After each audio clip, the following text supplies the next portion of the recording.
Hello dear students, how are you? I hope you all are safe and healthy at home. And also, I know that you are excitingly waiting for this video.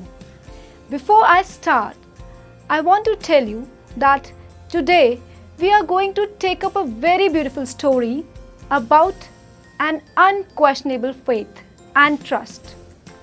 In order to know this, I want to ask a question. My question for you is, whenever you are in problem, I want to know who is the first person you would approach to, or whenever you need any help, who is the first person that comes to your mind? Tell me.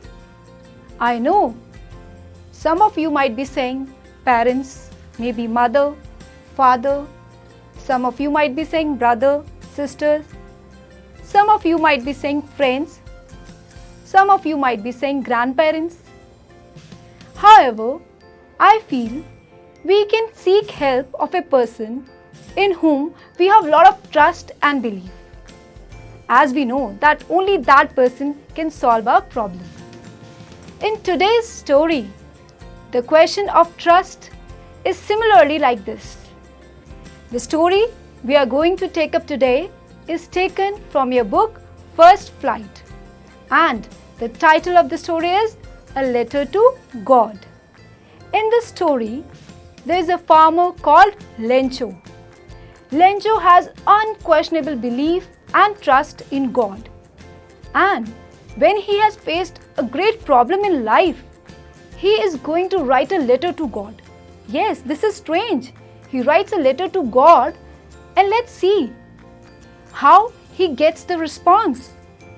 And is he really free from his problem? To know more about it, we need to know the story. So let's get started. A Letter to God, written by G.L. Fuentes. Let's get started. Lencho's house was the only one in the entire valley. It sat on the crest of a low hill from where one could see the river and the field of ripe corn dotted with flowers that always promised a good harvest.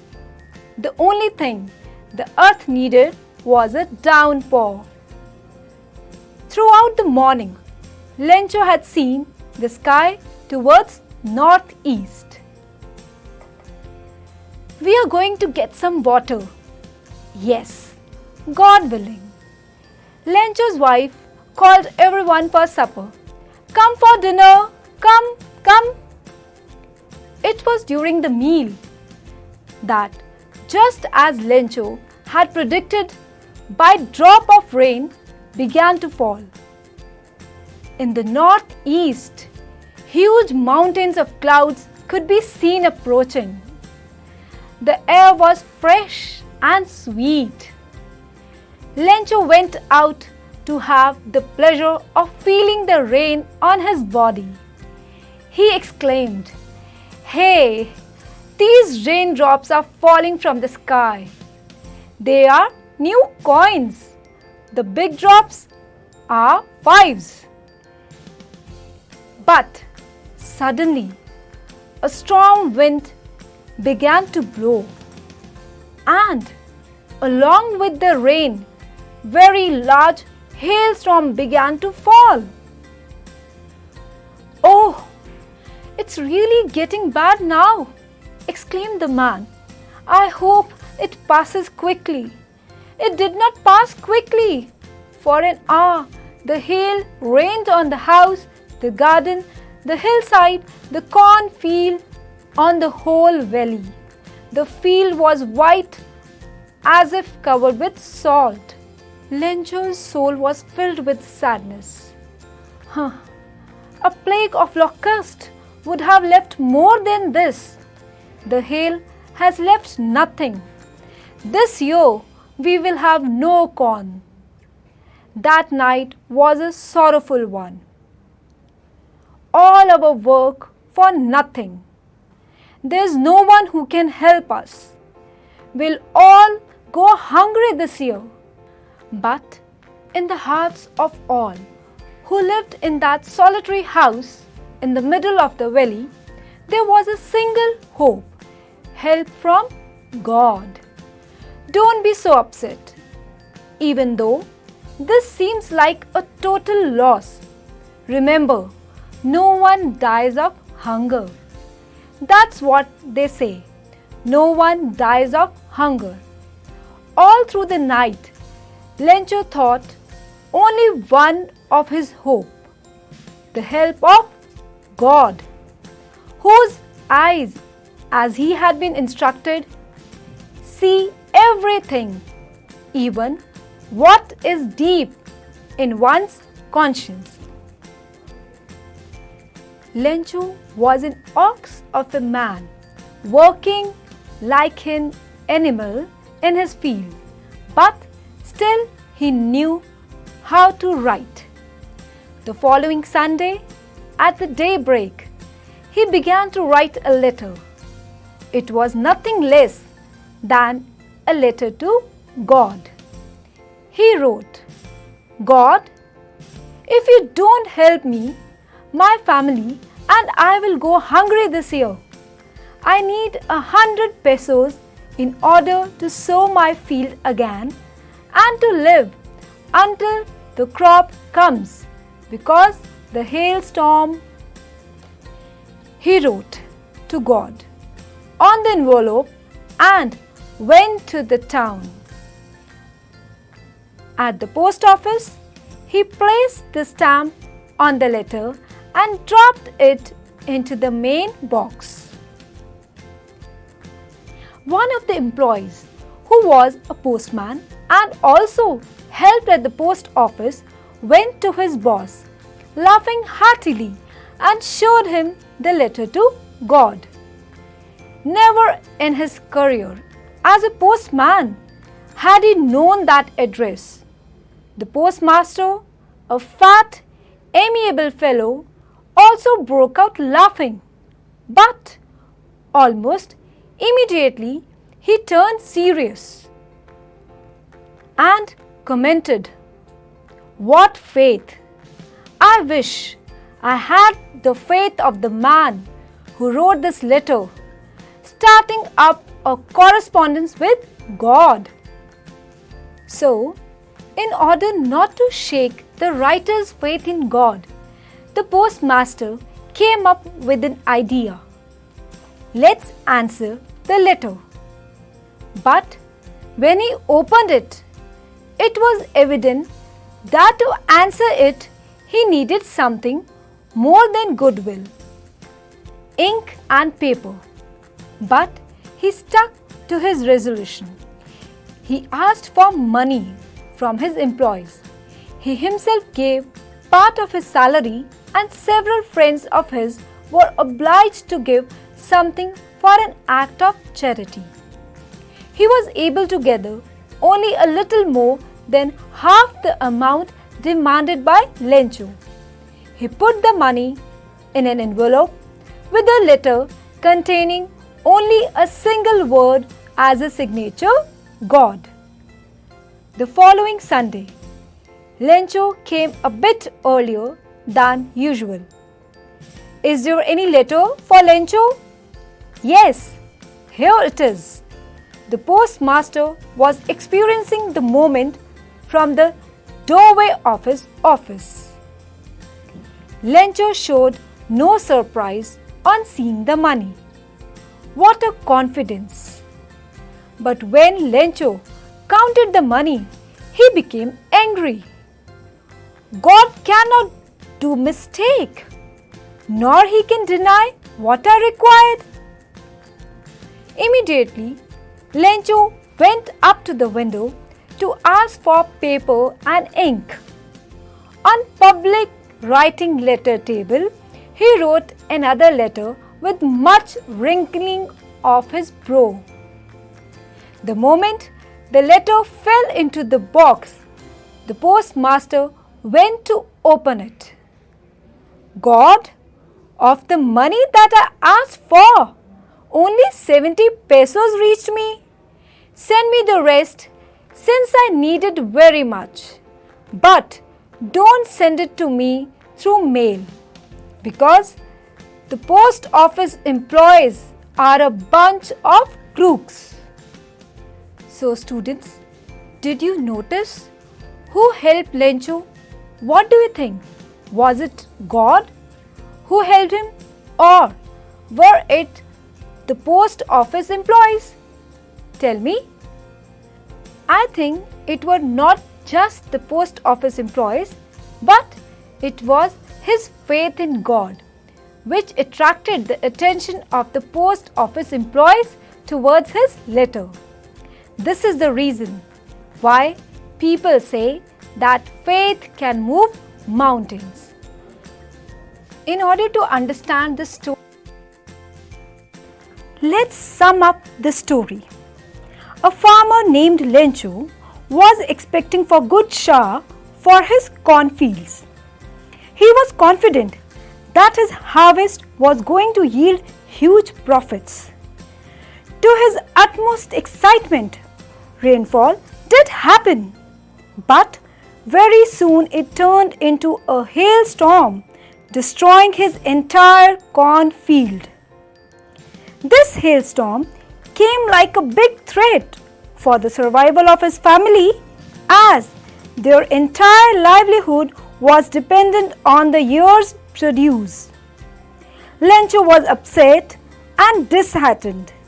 However, he didn't lose hope in God and had unwavering faith in Him. Lencho decided to write a letter to God, asking for 100 pesos for raising another crop and to sustain for next 1 year. He went to the post office and posted his letter addressed to God. The postmaster was surprised after reading the letter and was impressed by Lencho's immense belief in God. The postmaster, along with his colleagues and friends, contributed an amount of 70 pesos from his salary to help Lencho. The amount was put in an envelope with signature of God and was sent to Lencho. On receiving the letter, Lencho was not surprised at all, but instead he got angry on finding that the amount was less than what he demanded. He once again wrote a letter to God, conveying his distrust in the post office staff and called them a bunch of crooks for stealing the balance amount of 30 pesos. I hope the story is clear to all of us. Now, based on our understanding, let's try to answer some of the MCQs based on this story. Here we go. What was the only thing the earth needed according to Lencho? Options are A. A shower, B. Snowfall, C. Strong winds, and D. Sunlight. Yes, students, try. What was the only thing that earth needed according to Lencho? Try the answer. Yes. The correct option is option A, a shower. Next, what did Lencho compare the large raindrops to? Options are A. Silver coins, B. Pearls, C. Diamonds, and D. New coins. We have read this in the chapter as well. So try to guess the right answer. He compared the raindrops to, yes, it's option D, new coins. Next,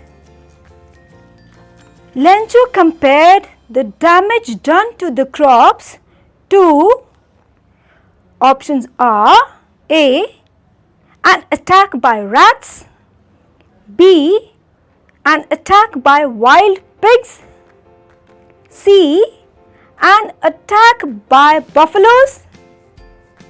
Or D, an attack by locusts? Yes, try to answer. He compared the damage done to the crops to? Very good. It's D, an attack by locusts. Locusts are the small insects that damage the crops. Next, how did Lencho decide to contact his last resort? His last resort means his last help, means God. So, how did he decide? Options are A, by visiting him personally, B, by writing a letter, C, by writing an email, or D, by making a call. Yes, try and find out the correct answer. Choose the correct option. We all have read. So, the correct option is B, by writing a letter. Next, on seeing the letter, the postman was moved by Lencho's.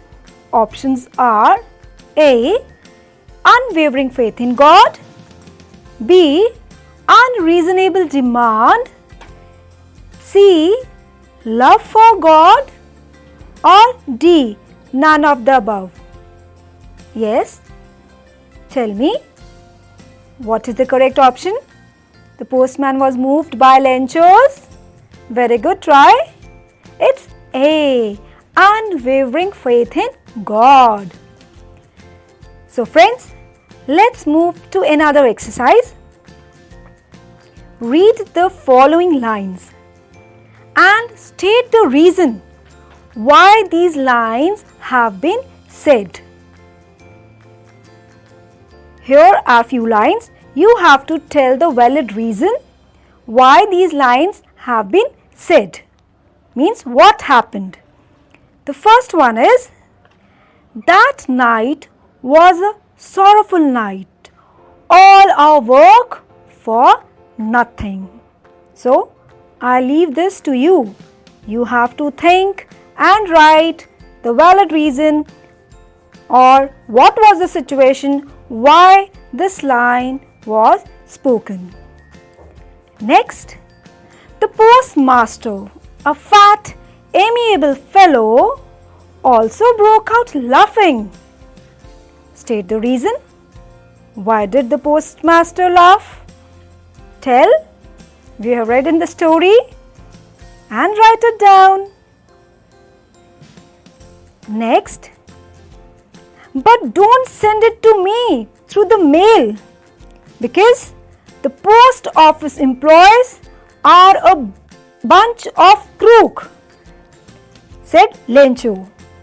Yes, tell me the reason why it has been said so. We all have already read this in the story. I hope you all can do this exercise. Now, let's move to another interesting activity. Read the following sentences and carefully look at the words in bold. The first one is, I love to play tennis. Second sentence, I went to watch the famous play written by Rabindranath Tagore. Students, let me share that in the first sentence, the word play is a verb which means to engage in an activity for enjoyment. Here the word play has been used as a verb. In the second sentence, play here means a theatre act. It means play in the second sentence has been used as a noun. To make it more clear, let's have a look at another example. The word is contest. The sentence is, he decided to contest in the local elections. Second, she is going to participate in a beauty contest. So, the same word contest has been used as a verb in the first one when we say he decided to contest an election, and the same word has been used as a noun when we say she is going to participate in a beauty contest. Based on the above examples, use the given words both as a verb and as a noun in a sentence. The words are protest, insult, rebel, invite and refund.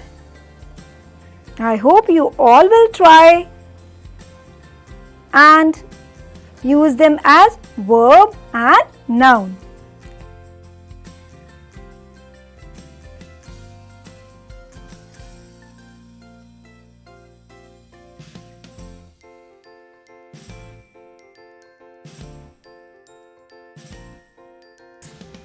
With their description below and fill in the blanks. You may use a dictionary to help you. First, let me tell you the words given here. The words are gale, whirlwind, cyclone, hurricane, tornado and typhoon. The first fillip is a violent tropical storm in which strong winds move in a circle. Yes, I repeat, a violent tropical storm in which strong winds move in a circle. Try. What do we call this? Yes, we call it a cyclone. Next, an extremely strong wind. Yes, try. What do we call it? An extremely strong wind is known as gale. Next, a violent tropical storm with very strong winds. Yes, be careful, I am repeating it. A violent tropical storm with very strong winds. We call it typhoon. Very good. Next, a violent storm whose center is a cloud in the shape of a funnel. This we all know. Try and make a guess. Yes, it is a tornado. Very good. Next, a violent storm with very strong winds, especially in the Western Atlantic Ocean. What it can be? Try. Any guess? Yes, it is hurricane. Very good. Next, a very strong wind that moves very fast in a spinning movement and causes a lot of damage. And we have heard news about it many a times. Try. What is this? It is a whirlwind. Now, let's begin with another interesting activity. Select the words that describe Lencho from the given circle. In the story, we have read about Lencho and also we came across his different traits. So, here are few words. You have to select the words that describe the Lencho. The words are given in a circle. So, here we go. The words are greedy, naive, stupid, ungrateful, comical, selfish, sacrificing, unquestioning, and helpful. Let's check out the first word. That's greedy. Do you think he was really greedy? In my opinion, I don't think so. He was greedy. He never showed any greed in the chapter, and he was not unreasonable in his demand. So, I don't think greedy is the right word. Rest, I leave it to you. You can decide the correct words that describe Lencho, and you can write them as per your understanding. Go through it and write it down. Think carefully about his character, about the incidents of the story. Then you can make them out easily. Okay, now it's time to reflect. Reflect on a thought and write about it. Imagine yourself to be in place of the postmaster.